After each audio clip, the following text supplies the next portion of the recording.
7 mark में आ सकता है आप लोगों को। वाई वर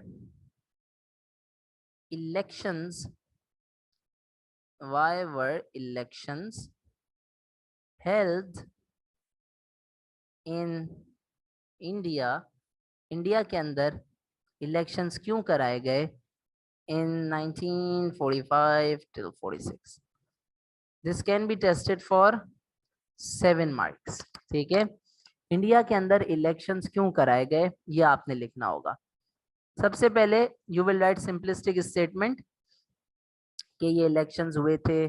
ठीक है, एंड देन जैसे कि आपको समझाते हुए आ रहा हूं मैं, सिंपलिस्टिक स्टेटमेंट में you can write for example कि these were a major elections, ठीक है, in India conducted with the permission of the Labour Party. ठीक है, क्लेमेंट एटली की परमिशन से इलेक्शंस कराए गए and they were held in India for a number of reasons. फिर आप पैराग्राफ नंबर अपना 1 दोगे जिसके अंदर आपके पास रीजन नंबर 1 आएगा कि इलेक्शंस क्यों करवाए गए। पहला रीजन क्या था, बहुत सिंपल है। इंग्लैंड के अंदर कौन जीता है, इंग्लैंड के अंदर कौन सी पार्टी जीती है, लेबर पार्टी। ठीक है, ये पार्टी क्या करती थी, इंडियंस को फेवर देती थी। ठीक है, सो एज अ फेवर इस पार्टी ने बोला कि हम जो है वो इंडिया के अंदर इलेक्शंस करवाएंगे। ठीक है, as a favour for Indians इस पार्टी ने ये बोला कि कंजर्वेटिव पार्टी के प्राइम मिनिस्टर विंस्टन चर्चिल ने बहुत ज्यादा जुल्म किया है, so as a favour now we are giving Indians some provisions and one of the provisions is कि हम इंडिया में इलेक्शंस करवाएंगे। ठीक है, लेबर पार्टी हमेशा से चाहती थी कि ज्यादा पावर किसके पास हो, labour party always wanted to give more rights and power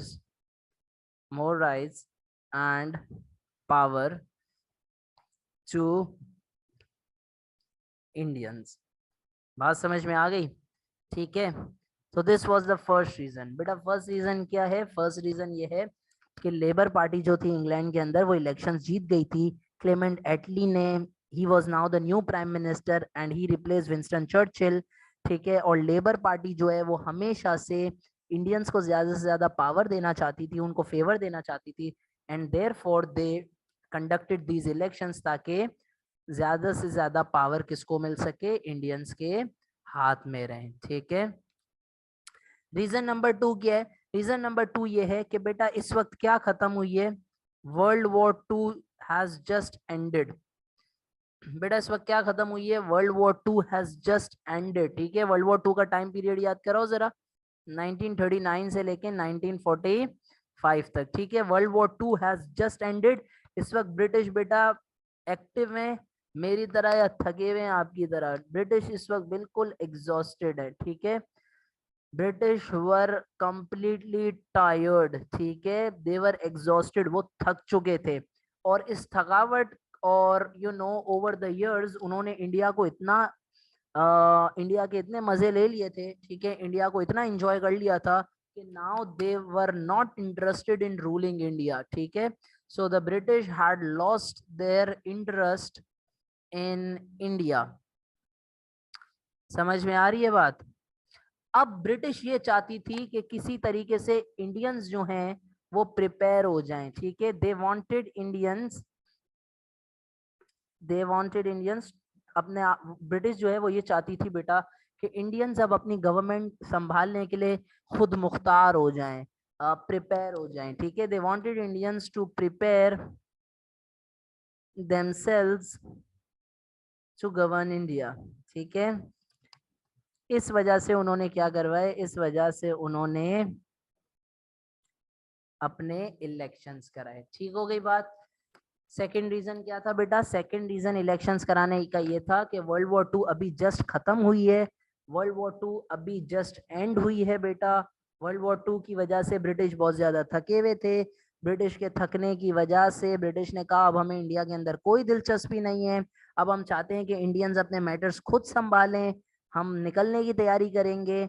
और इस वजह से उन्होंने, ब्रिटिश ने बोला हम इलेक्शंस कराएंगे ताकि आप अपने आप को प्रिपेयर करो कि हम जब चले जाएं आपको किस तरीके से हुकूमत चलानी है। ठीक है, और पैराग्राफ नंबर 3 के अंदर we will give examiner the third reason क्या है बेटा? थर्ड रीजन बहुत ही सिंपल है।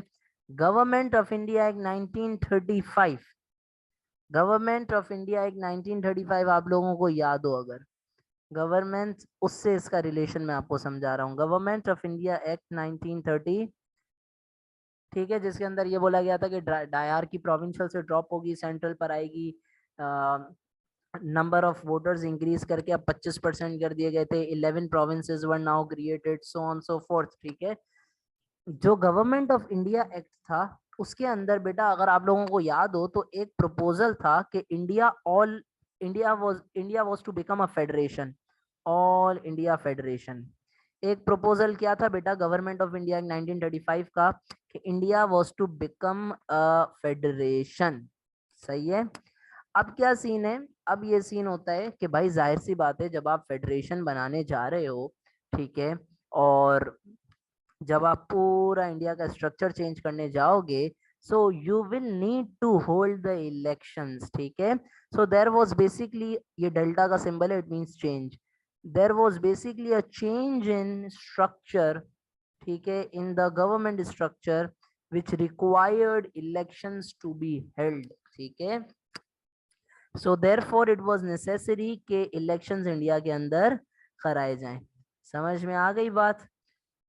All right, so these were the three reasons why the elections were held in India during this period. ठीक है, this can also come for 7 marks. Okay, if you guys have any questions आप पूछ लें। सबने chat पे नवाब नवाब लिखा हुआ था, बिल्कुल सही था वैसे।